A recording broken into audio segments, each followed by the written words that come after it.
Bem-vindo ao canal. A história de Elias. Elias nasceu na cidade de Tisbe. Ele foi levado por Deus como um profeta para confrontar a idolatria em que vivia o povo de Israel. Governado pelo rei Acabe e sua esposa Jezabel, os israelitas se afastaram do Deus vivo e começaram a adorar Baal. Certo dia Elias encontrou Acabe e falou: Certamente o Senhor Deus de Israel não trará mais chuva a Israel nos próximos anos. A chuva voltará apenas mediante a minha palavra. Depois disso, Deus pediu que Elias fosse para o riacho de Quirite, que ficava a leste do rio Jordão. Lá ele seria alimentado por corvos e beberia a água do riacho. Elias fez como o Senhor lhe ordenou e sobreviveu às margens do riacho por algum tempo, até que este secou porque não chovia mais sobre a terra. Deus ordenou que Elias fosse para Serepta para encontrar-se com uma viúva, ela haveria de alimentá-lo. A viúva de Sarepta. Quando Elias chegou em Sarepta, encontrou a viúva e lhe pediu: Você pode me trazer um pouco de água e um pedaço de pão?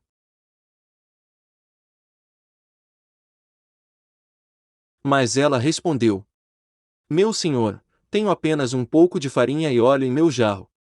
Eu estava aqui recolhendo alguns gravetos para preparar uma refeição para mim e para meu filho. Iríamos comer e depois morrer, pois não temos mais comida.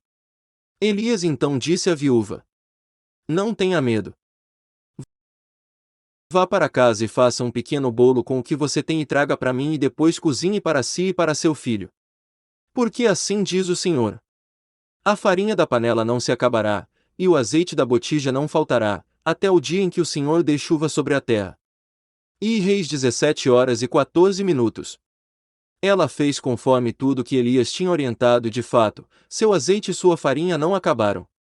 Algum tempo depois, o filho da viúva ficou muito doente e veio a morrer. A viúva, muito triste, falou ao profeta: O que foi que eu fiz, homem de Deus? Você veio à minha casa para lembrar dos meus pecados e matar meu filho. Elias levou o menino morto para o quarto onde estava hospedado e o deitou na cama. Então clamou ao Senhor: Ó Senhor meu Deus, também até a esta viúva, em cuja casa estou, afligiste, matando-lhe seu filho. E Reis 17:20. Então ele se deitou sobre o menino 3 vezes e pediu que Deus lhe restaurasse a vida.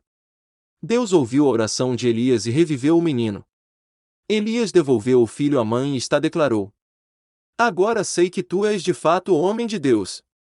Obadias e os 100 profetas.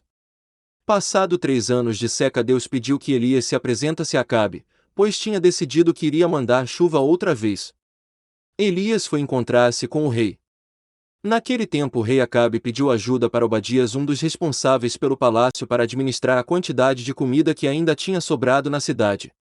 Obadias era um homem muito temente a Deus. Ele conseguiu esconder 100 dos profetas do Senhor em cavernas, pois Jezabel estava em uma campanha para extermínio de todos os profetas.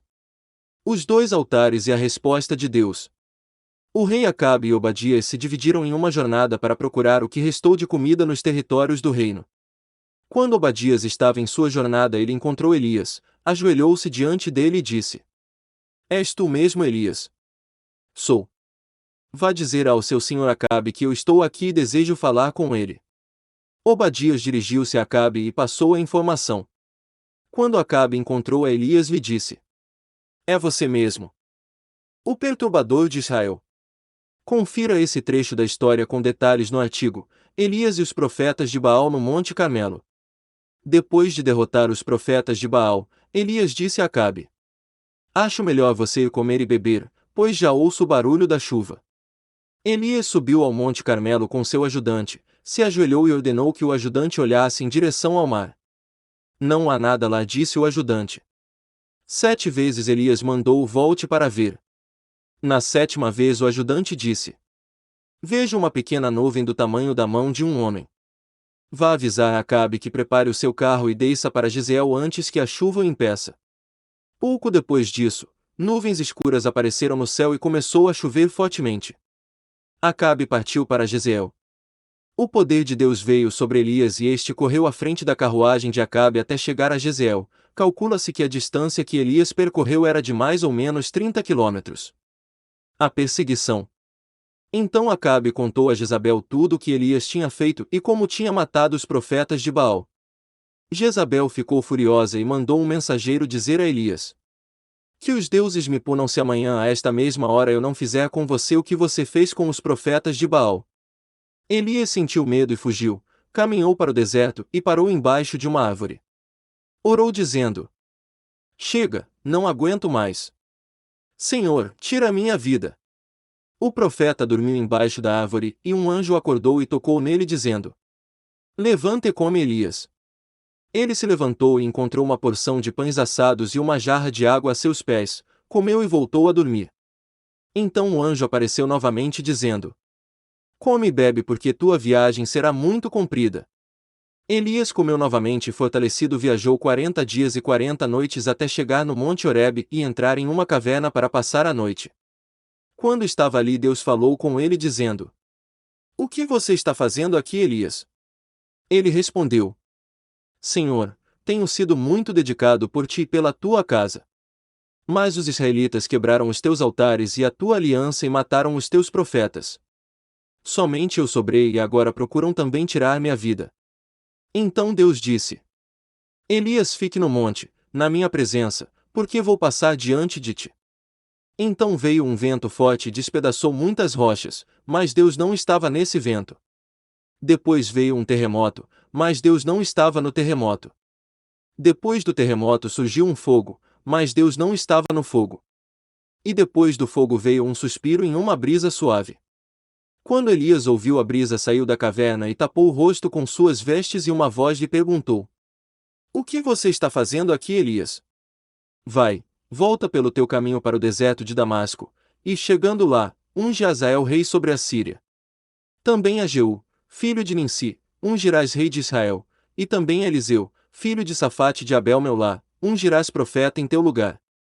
E há de ser que o que escapar da espada de Azael, matá-lo-á Jeú, e o que escapar da espada de Jeú, matá-lo-á Eliseu.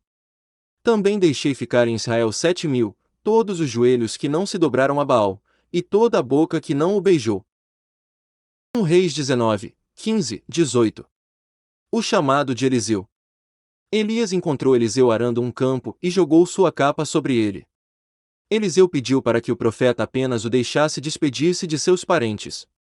Elias permitiu e Eliseu se tornou seu auxiliar a partir de então.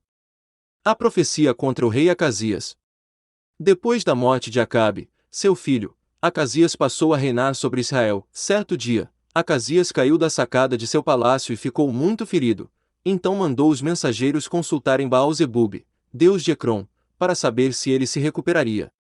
Mas o anjo de Deus falou com o profeta Elias dizendo: levanta-te, sobe para te encontrares com os mensageiros do rei de Samaria, e dize-lhes: porventura não há Deus em Israel, para irdes consultar a Baal-zebub, deus de Ecrom. E por isso assim diz o Senhor: da cama, a que subiste, não descerás, mas sem falta morrerás. 2 Reis 1, 3, 4. Então Elias partiu e informou os mensageiros sobre a palavra que havia ouvido do Senhor.